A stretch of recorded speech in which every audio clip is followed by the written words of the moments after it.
Good afternoon, students. Once again, welcome to our online teaching classes. Today we will teach the poem Water. Then let's start.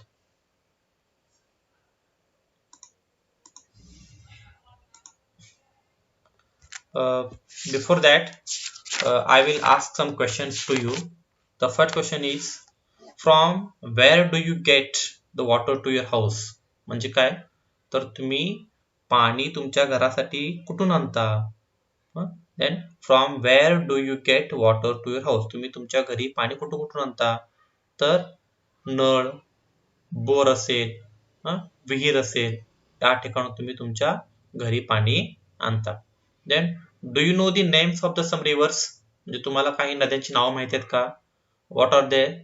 Then first one is anyone. Ganga, Narmada, Tapi, then Tungabhadra. असे बरेचसे काही reverse आहेत, नद्यांची नावं तुम्हाला लिहायची आहेत. Then next question is, how can we keep river and tank clean? Then तुम्ही तर का तुमचं जे नदी आहे ती नदी किंवा टँक पाण्याची टाकी कशा पद्धतीनं तुम्ही क्लीन करू शकता? या प्रश्नाचं उत्तर तुम्हाला लिहून मला व्हॉट्सअपवरती पाठवायचे आहे. तिन्ही प्रश्नांचे उत्तर तुम्हाला लिहायचे आहे. ठीक आहे.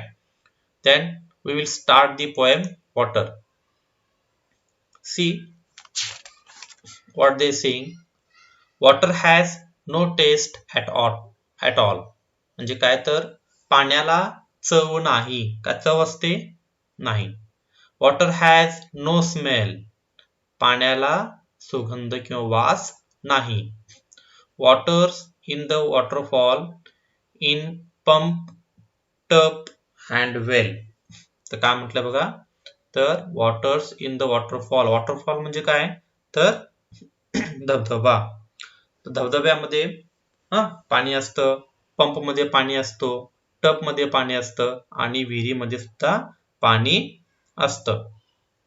देन पुढे काय म्हटलंय बघा, वॉटर इज एव्हरीवेअर. पाणी सर्वत्र आहे. About water is in the rain, in the bath, the pond and out, at sea it's there again.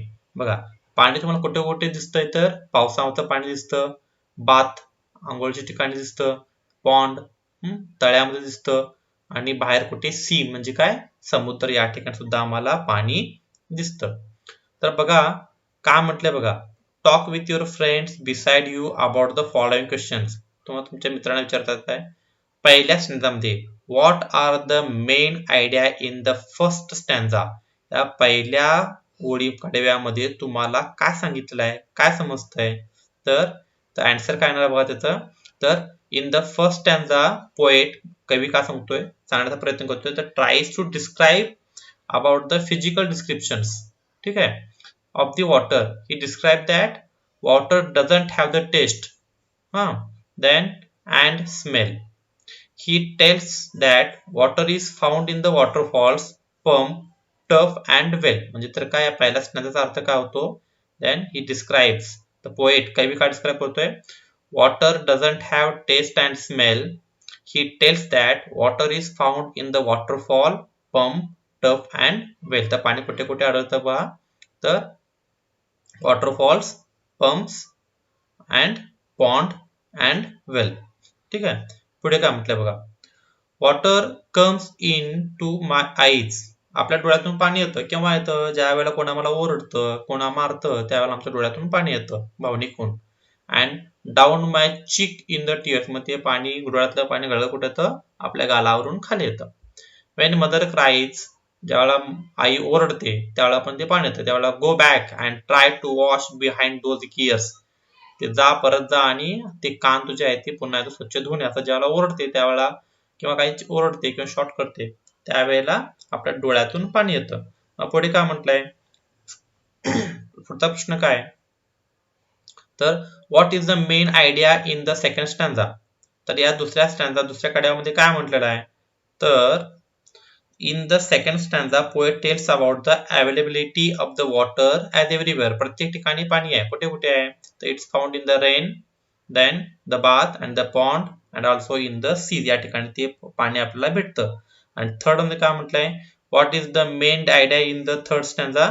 तर या तिसऱ्या ह्याच्यामध्ये काय म्हटलंय बघा, तर in the third stanza poet describe about the feelings in the consideration with the waters. ठीक आहे, म्हणजे आपल्या फिलिंगचे कन्सिडरेशन वॉटर म्हणजे डोळ्यातून पाणी कसं येतं बघा. He describe that when we get emotions, आम्ही ज्यावेळेला भावनिक होतो, water comes into our eyes, आपल्या डोळ्यातून पाणी येतं, and flows down our cheek in the form of tears.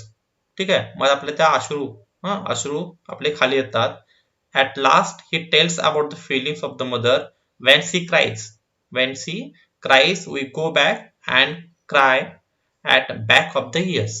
ज्यावेळेला आई आपला ओरडते त्यावेळेला डोळ्यातून पाणी येतं. म्हणजे पाणी कुठून पाणी येतं ते या कवितेमधून, किंवा पाण्याची अवेलेबिलिटी कुठे आहे ते या आम्हाला या कवितेमधून शिकलेलं आहे. पुढे काय म्हटले बा, write down in the blank given in the below pairs of the rhymings word in the poem. या कवितेमध्ये काही यमकच शब्द आहेत, म्हणजे उच्चार समान समान असणारे काही शब्द आहेत. उदाहरण त्याने पहिलं काय दिलंय बघा, ऑल, ऑल, फॉल. हे कवितेमध्ये काही शब्द आहेत ते तुम्हाला शोधून लिहायचे. बघा इथं दाखवतो तुम्हाला मी. तर ऑल, ठीक आहे, द फॉल कुठे आहे बघा, शोधा. सापडतं का ऑल फॉल, ते तुम्हाला शोधायचं आहे. दुसरं बघा, स्मेल, वेल. ठीक आहे, नंतर अबाउट, आउट. नंतर रेन, अगेन, टीयर्स, इयर्स. असे तुम्हाला जे शब्द जे आहेत ते शब्द तुम्हाला शोधून ते लिहायचे आहेत. नंतर वोकॅब्युलरी मध्ये काय म्हटलंय, match the word on the left with their description on the right. आता काही इथं शब्द दिलेले आहेत, rain, well, pond, sea, waterfall and tears. आता रेन, पाऊस पाऊस कुठून पडतो, तर the waters come from the cloud, ढगातून पाऊस पडतो. ठीक आहे, then water comes from the cloud. म्हणजे पहिला प्रश्न उत्तर काय, rain has come from the cloud. The second one is well, विहीर. विहीर कुठे असते, तर he has well has water from underground source.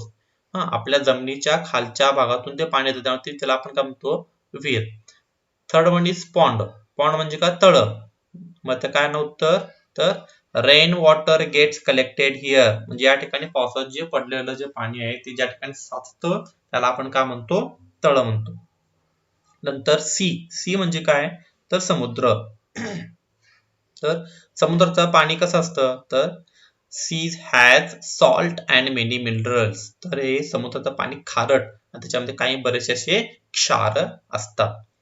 पाचवं काय म्हटलं बघा, वॉटरफॉल, धबधबा. तर काय म्हटलं बघा धबधबाचं, water comes in a rush over the rocks. बरोबर, तर धबधबा पाहिला तुम्ही सर्वांनी, तर धबधबा वरून दगडावरून खाली कोसळत असतो. आणि शेवटी आहे टीयर्स. अश्रू कुठून येतात आपले, तर फ्लोज फ्रॉम द आईज, आपल्या डोळ्यातून ते अश्रू येतात. नेक्स्ट काय म्हणते बघा, where can we see water, आपण पाणी कुठे कुठे पाहू शकतो, तर match the word and the picture that are given below by drawing lines connecting them. जोड्या तुम्हाला जोडवायच्या आहेत. पहिला काय म्हटलं बघा, रेन. आता या ठिकाणी पाऊस कुठे आहे बघा, शोधा. इथे आहे, मग हे रेन या ठिकाणी जोडायचं. नंतर वेल, वेल म्हणजे काय, विहीर. विहीर कुठे आहे बघा, ते जोडा. पॉन्ड कुठे आहे बघा, तळ. ते शोधून तुम्हाला जोड्या अशा पद्धतीने जोडायच्या आहेत. ठीक आहे, उर्वरित तो पार्ट आहे युनिट 2. युनिट 2 आपण नेक्स्ट लेसनला स्टार्ट करणार आहोत, हल्दीज अँड ऍडव्हेंचर. ठीक आहे, तर हल्दीज अँड ऍडव्हेंचर वरील पार्ट तुम्ही हा घरी वाचायचा आहे, आणि त्याच्यामध्ये जे काही जड शब्द आहेत त्याचे मराठीमध्ये अर्थ डिक्शनरीमधून शोधून ते पुस्तकामध्ये लिहायचे आहेत, जेणेकरून तुम्हाला मी नेक्स्ट धडा शिकवताना तो लवकर समजेल. ठीक आहे, थँक्यू.